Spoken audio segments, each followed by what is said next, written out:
Hai, good morning anak-anak. Apa kabar semuanya? Pastinya dalam keadaan sehat-sehat. Hari ini kita akan melanjutkan pembahasan kita, yaitu pembelajaran 5 dan pembelajaran 6. Ya, setelah ini nanti kita akan melakukan penilaian harian 1 ya untuk tematik 3G-nya, subtema 1 dan subtema 2. Langsung saja kita masuk ke pembahasan kita, yaitu tentang pembuatan kain tenun. Ya, coba kalian perhatikan di rumah kalian masing-masing. Mami atau papi kalian menyimpan kain tenun enggak? Ya, biasanya ada beberapa orang yang khususnya untuk warga Indonesia ya, mereka memiliki kain tenun masing-masing ya. Karena kenapa? Kain tenun ini merupakan salah satu budaya ataupun tradisi masyarakat Indonesia. Yuk kita baca penjelasan tentang pembuatan kain tenun ya. Kamu telah mengenal kain tenun. Kain tenun merupakan kain tradisional Indonesia ya, yang memiliki berbagai corak dan indah ya. Kain tenun di setiap daerah memiliki ciri khas corak masing-masing ya. Tentunya kain tenun biasanya digunakan pada acara-acara adat tertentu, bisa acara pernikahan atau acara sembayangan ya, dan lain sebagainya. Bisa juga pada upacara adat ataupun tradisi dari masing-masing daerah ya. Bagaimana proses pembuatan kain tenun? Ya, yang pertama adalah proses pembuatan kain tenun membuat pola ataupun motif terlebih dahulu ya. Membuat pola dan motif harus dilakukan dengan teliti dan tidak asal menggambar ya. Jadi dibutuhkan ketelitian ya dan kreativitasan kita untuk menggambar suatu pola ataupun motif ya. Membuat pola dan motif harus dilakukan dengan teliti dan tidak asal menggambar ya. Setelah pola dan motif dibuat, tahap selanjutnya adalah mempersiapkan benang dan dari para petani ya. Biji kapas yang baru dipanen dipisahkan dari serat kapas ya dengan cara dijemur. Setelah itu biji-biji terpisah serat kapas kemudian dipintal menjadi benang ya. Selanjutnya setelah dipintal, benang diwarnai sesuai dengan motif yang ingin dibuat ya. Bahan pewarna yang digunakan berasal dari bahan alami seperti kayu, umbi-umbian, buah-buahan ya. Setelah itu barulah proses penenunan dapat dimulai. Proses penenunan ini menggunakan alat tenun bukan mesin ya, ataupun yang sering kita sebut sebagai ATBM ya. Proses penenunan dilakukan dari ujung kain, kemudian dilanjutkan sesuai dengan motif kainnya. Ya, di sini ada contoh bagaimana cara menenun. Ya, jadi menenun itu masih dilakukan dengan cara proses yang manual ataupun proses yang sederhana, bukan dilakukan oleh sebuah pabrik ataupun menggunakan mesin-mesin canggih. Ya. Biasanya masyarakat Palembang ya, orang Sumatera Selatan, mereka memiliki kain tenun ya. Selain itu juga kadang orang Sumatera Barat ya, kemudian orang dari manapun ya, ada dari manapun, mereka memiliki khas kain tenunnya masing-masing ya. Coba nanti kalian bisa cari di rumah, adakah mama papi kalian menyimpan kain tenun ya. Nanti kalau ada, kalian bisa tanya-tanya tentang kain tenun yang dimiliki oleh orang tua kalian ya. Selanjutnya kita lanjutkan pembahasan kita, yaitu pakaian khusus. Kalian bisa lihat di pembelajaran 6 ya, di situ di halaman 59 ya. Bicara akan jelaskan sekilas. Pakaian memiliki banyak sekali fungsi. Yang pertama, fungsi pakaian adalah untuk melindungi tubuh kita ya, kemarin sudah kita jelaskan. Yang kedua, fungsi pakaian adalah untuk menunjukkan identitas kita ya. Salah satu fungsi pakaian adalah untuk mengurangi risiko selama kegiatan seperti bekerja ataupun olahraga. Beberapa jenis pekerja atau olahraga memerlukan pakaian khusus untuk menjaga keselamatannya ya. Contoh pekerjaan yang memerlukan pakaian khusus adalah pemadam kebakaran. Di situ ada gambarnya ya. Jenis kain yang digunakan pada baju pemadam kebakaran itu berbeda dengan pakaian yang kita pakai dalam keseharian ya. Pada umumnya ya, jenis kain yang digunakan terbuat dari serat yang memiliki sifat tahan api. Kalau pakaian yang kita gunakan ini dia tidak tahan api. Jadi ketika kita memakai pakaian, kita harus menjauhi api ya. Bisa kalau semuanya bisa panas ya, bisa terbakar pakaian yang kita pakai ya. Tapi berbeda dengan pakaian yang dipakai oleh pemadam kebakaran, karena dia bekerjanya terjun langsung ke api ya. Jadi mereka para pemadam kebakaran mengenakan pakaian yang anti ataupun yang susah ataupun yang tahan akan api ya. Contoh pakaian khusus lainnya digunakan pada olahraga menyelam ya. Baju selam terbuat dari serat khusus yang mirip karet tetapi lebih fleksibel ya. Fleksibel itu apa maksudnya? Fleksibel itu bisa melar ya. Pada bagian tertentu dibuat lebih tipis agar penyelam lebih bebas bergerak di dasar laut ya. Kita bisa lihat di contohnya ya. Baju selam dapat merangkap air sehingga air tidak langsung bersentuhan dengan kulit ya.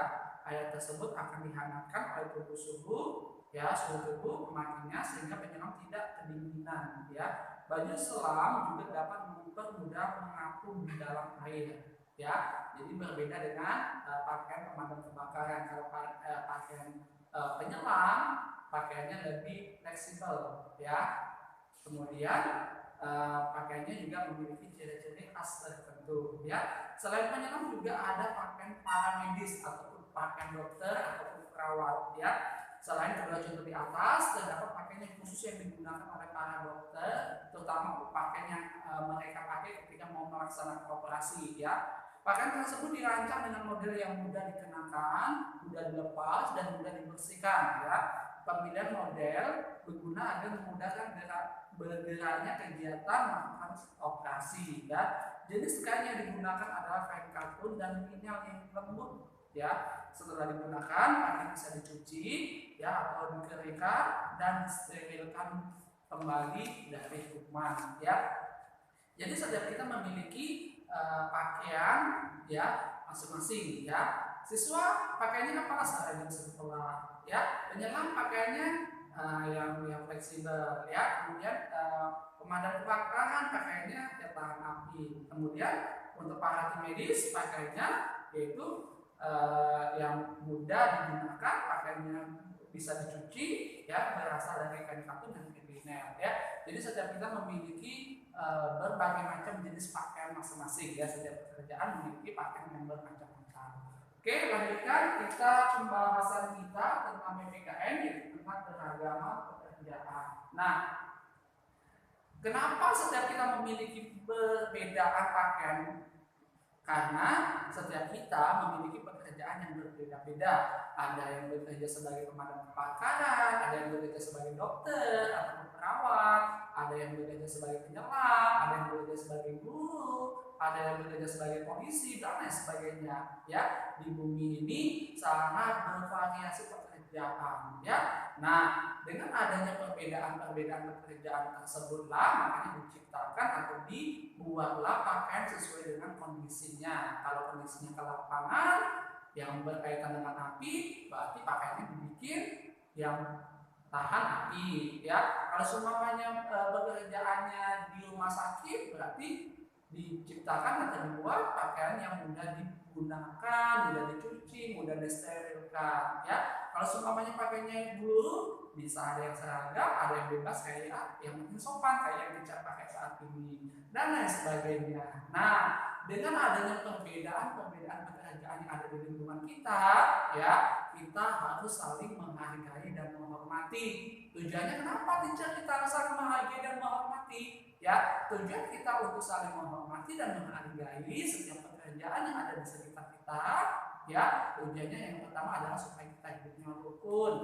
Ya, kalau kita saling menghargai, pasti akan tercipta hidup rukun. Ya, selain itu juga kita tidak bisa mengerjakan atau melakukan pekerjaan yang bukan keahlian kita.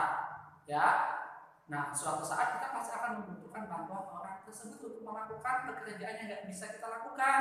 Ya, contohnya di sini Pak Polisi tugasnya adalah menertibkan keamanan. Ya, kemudian mengatur lalu lintas. Sedangkan dokter tugasnya adalah menyembuhkan orang yang sakit, yang mengoperasi orang yang mau dibedah dan lain sebagainya. Ya, ketika Pak Polisi sakit, ya Pak Polisi nggak bisa mengoperasi tubuhnya sendiri. Pak Polisi nggak bisa menyuntikkan tubuhnya sendiri, memberi obat dia sendiri. Kemungkinan besar Pak Polisi membutuhkan dokter ataupun perawat untuk menyembuhkan sakit yang dia derita. Nah, dengan adanya perbedaan ini, maka kita perbedaan antar profesi ini atau pekerjaan kita harus saling menghargai. Karena kenapa? Karena kita sangat membutuhkan pekerjaan ataupun profesi orang lain. Nah, kenapa? Karena kita bisa melakukan pekerjaan yang tidak kita lakukan, yang tidak bisa kita lakukan. Ya, sama halnya teacher ataupun guru yang ada di sekolah. Ya, di sini teacher Mikael dan guru-guru yang lainnya tugasnya adalah mendidik kalian. Ya, teacher Mikael menghormati orang lain yang berprofesi sebagai pemadam kebakaran. Ya, pemadam kebakaran menitipkan anaknya ke sekolahan gunanya untuk mendidik, ya, untuk memberikan ilmu pengetahuan, untuk membimbing dan lain sebagainya. Pemadam kebakaran itu tidak bisa mendidik anaknya sendiri, ya, tidak bisa mengajari anaknya. Ya, oleh sebab itu pemadam kebakaran menitipkan anaknya, ya, para pekerja pemadam kebakaran menitipkan anaknya ke sekolah supaya untuk dididik, untuk dibina, untuk dibimbing. Ya, jadi dengan adanya perbedaan profesi ataupun perbedaan pekerjaan kita harus saling menghargai. Nah, itulah manfaat atau keuntungan mengapa kita harus saling menghargai dan menghormati setiap pekerjaan ataupun profesi yang kita miliki. Ya, nah, lihat ya, menghargai dan menghormati perbedaan itu sangat penting.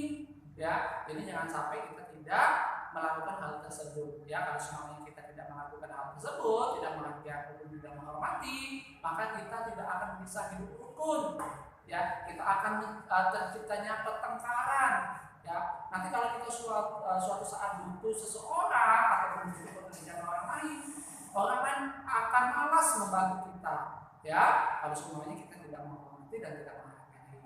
Oke, selanjutnya di sini kita akan lanjutkan pembelajaran kita tentang matematika yaitu simetri putar. Kalau kemarin kita belajar simetri lipat, hari ini kita akan belajar simetri putar. Ya, kalian bisa ambil kertas kalian, buatlah berbentuk persegi ataupun persegi 4. Ya, di sini si teacher sudah kasih nomor untuk mempermudah kita untuk menentukan ada berapa sih simetri putar pada bangun persegi. Iya, kita hitung. Terutama angka yang pertama kalian boleh tulis angka ataupun nomor di sudut dari masing-masing sudutnya. Teacher sudah kasih nomor 1, nomor 2, nomor 3, dan nomor 4. Simetri putar itu adalah ketika bangun kita putarkan, besar sudut dan posisinya sama, itulah yang disebut dengan simetri putar. Ya, oke. Kalau kemarin kita belajar tentang simetri lipat, hari ini kita langsung saja ke simetri putar. Tidak akan kita jelasin lagi simetri lipat ya, sudah jelas ya. Sekarang kita langsung saja ke simetri putar. Di sini ada angka 1, 2, 3, dan 4. Nanti kalian bisa kasih nomor masing-masing di setiap sudutnya. Ya, sudut 1, sudut 2, ya, posisinya tegak ya. Ketika teacher putarkan, ya, 45 derajat teacher putarkan. Perhatikan, besarnya sama ya. Posisinya pun bisa sama. Ya. 1 simetri putarnya. Yang kedua, besarnya juga sama ya. 2. Yang ketiga, sama juga ya. 3. Yang terakhir, kembali lagi ke bentuk semula, angka 1 dan angka 2-nya di atas. Berarti ada 4 simetri putar untuk bangun persegi. Di sini teacher juga sudah ada segitiga. Segitiga teacher sudah kasih nilai angka 1, 2, 3 nomor ya. Perhatikan segitiga ini kita akan putarkan.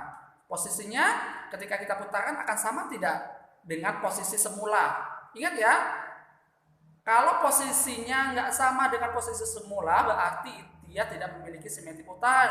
Tetapi kalau kita putarkan posisinya sama seperti posisi semula, itulah yang disebut dengan simetri putar. Ya, oke, kita segitiga kita tegakkan, kita putar. Sama nggak posisinya dengan posisi semula? Nggak sama kan? Nggak sama. Kita putar lagi. Sama nggak posisinya dengan posisi semula? Nggak sama ya. Kita putar lagi. Nggak sama ya posisi dengan posisi semula ya. Kita putar lagi. Nah, berarti untuk persegi segitiga ini hanya memiliki satu simetri putar. Di sini teacher ada persegi panjang.